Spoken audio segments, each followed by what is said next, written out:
Good morning to all of you. This is Dr. K. Shanti, Associate Professor from the Department of Information Technology, Dr. NGP Arts and Science College. So in this video lecture, we are going to see about the introduction to soft computing. We are going to see in this thing, we are going to see about what is computing, hard computing versus soft computing and the constraints of soft computing, that is fuzzy logic, neural network, evolutionary computing, and machine learning. So these are the things that we are going to see in this video lecture. Now we are going to see about what is computing. Computing is any activity that uses computers to manage or process and communicate the informations between them. It also includes the development of both hardware and as well as the software. So computing becomes an very critical integral component of an modern industrial technology. It plays a vital role in the development of modern industrial technology. Now we are going to see the difference between the hard computing and soft computing. Normally we used to call hard computing as an conventional computing and it requires precisely stated analytical model, whereas the soft computing it deals with an approximate model and it is tolerant to the imprecision. It requires a lot of computation time, whereas the soft computing involves it has the capability to solve the real world problems in a reasonably less time when we are comparing with the hard computing. Hard computing is not suitable for solving the real world problems because it is not going to have an idle model, and if suppose that model is present then it requires an impractical cost. Whereas in the case of soft computing, it can solve an real world complex problems in a reasonable cost. And the hard computing it works with the full truth, whereas the soft computing it works with the partial truth. Hard computing it has the capability to deal with an precise and accurate data only. It cannot deal with an uncertainty, whereas in the case of a soft computing it is imprecise and it has the capacity to deal with an uncertainty. The next, still the difference continues between the hard computing and soft computing. The hard computing requires a program to be written, whereas here, in the case of soft computing, the programs may evolve from the problem. So, hard computing program uses two valued logic, whereas the soft computing it deals with a multi-valued logic or fuzzy logic.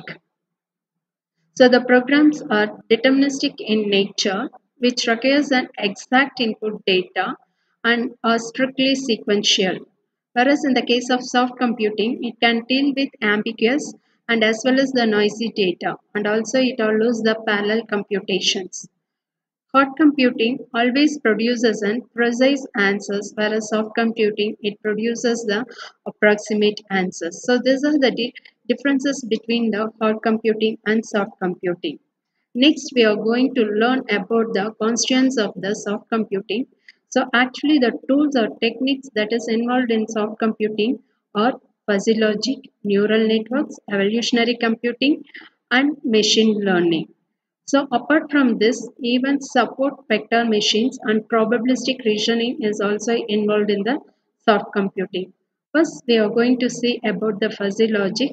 The fuzzy logic, it has always deals with an incomplete and imprecise data acquired by the various sensors, and this enables the intelligent machines to work with the fuzzy logic and deals with that information. So concept fuzzy logic is used there. So the fuzzy logic concept was introduced by an Professor Lofty A. Jadhav from the University of California, Berkeley. He introduced this concept in the year of 1965. So this has the capability to deal with a multi-valued logic, that is allows you to handle the intermediate values between the true and false. And also it is defined as a computing approach which is based on the degree of truth instead of the usual Boolean logic of true or false. It is also characterized by human-like decision making and deals with the fuzzy informations and uncertainty. Now we are going to see about the neural networks. The neural networks, it always makes possible for the system to inference from previously experienced situation. So based on the situation, it becomes expertise in some specific domain, and also it adapts to the changes in a working environment as like a human beings do. So the type of computation model which is inspired by working of human brain. It could be considered as the imitation of a biological neural system. So as the neurons in how the neurons working in the human brain, the same way that the neurons in the neural network will also be working. So it receives the informations and it is going to transfer the informations, and it is used that informations for the processing on some other occasion. So it is parallel computational system which are made up of several processing units connected in a particular way to solve specific problems. So when we are talking about the applications of neural networks, it is used in a wide range of problem domains like physics, medicine, finance, geology, engineering, etc. And it is not restricted to any area. So it is also used in the prediction and classification. It also used in the modeling several complex problems in the world. Now we are going to see about the network architecture. So basic network architecture, neural network architecture. So in this thing, architecture, we will be having, that is, three layers will be involved in the neural networks. One is going to be an input layer and another one is going to be an output layer. In between this, we will be having a hidden layer. So normally the input layer and output layer of the new neural network, it is having a communication with outside world, whereas the hidden layer, it doesn't have any communication with outside world. So the input layer, which always collects the informations from the environment or from outside world, and then that informations will be passed to the hidden layer. So hidden layer will be receiving the informations from the input layer, and then it will process the data, and the processed data will be given to the another hidden layer, and the process will be goes on like that. Once if the process is over, then the data will be given to the output layer, which will be sending the data to outside layer. So always the input layer and output layer will be having the relation with the outside world, and the hidden layer, it is processing and it is transferring the data between the input layer and the output layer. So this is the overall basic working of a neural network. Now we are going to see about the disadvantages of the neural network. So as we have discussed, the neural, as this system is as the system is huge, then automatically the time complexity will also be increased, and then the model will always require the training in order to operate them properly. So architecture is very different from the architecture of the computing machines, and then therefore it needs to be emulated. So the applications of neural networks involves in medical diagnosis, marketing, voice recognition, pattern recognition, predicting and classification. The next we are going to see is about the difference between the digital computers and artificial neural networks. So digital network uses only known rules to the input and produce an output, whereas in the case of artificial neural networks, since it is inductive in nature, it thus constructs the new rules based on the input and output data sets or the training examples involved in that one. And then digital computers, in digital computers, computation is generally synchronous and centralized serial one, whereas in the case of artificial neural networks, it is not a synchronized one, it is collective and parallel in nature. So memory is packaged and location is addressable in the case of digital computer. Artificial computers, the memory content is addressable, distributed, internalized and volatile. So it is digital computers that is not tolerant to false, whereas the artificial neural networks, it is tolerant to false and redundancy. So if any of the transistors is failed in your digital computers, then they will not work. Whereas in the case of artificial neural networks, if any one of the neuron fail, then it distributes the responsibilities among themselves and then it will start to work. So here the digital computers is precise, whereas in artificial neural network are imprecise, and it is static in connectivity, whereas artificial neural networks are dynamic in connectivity.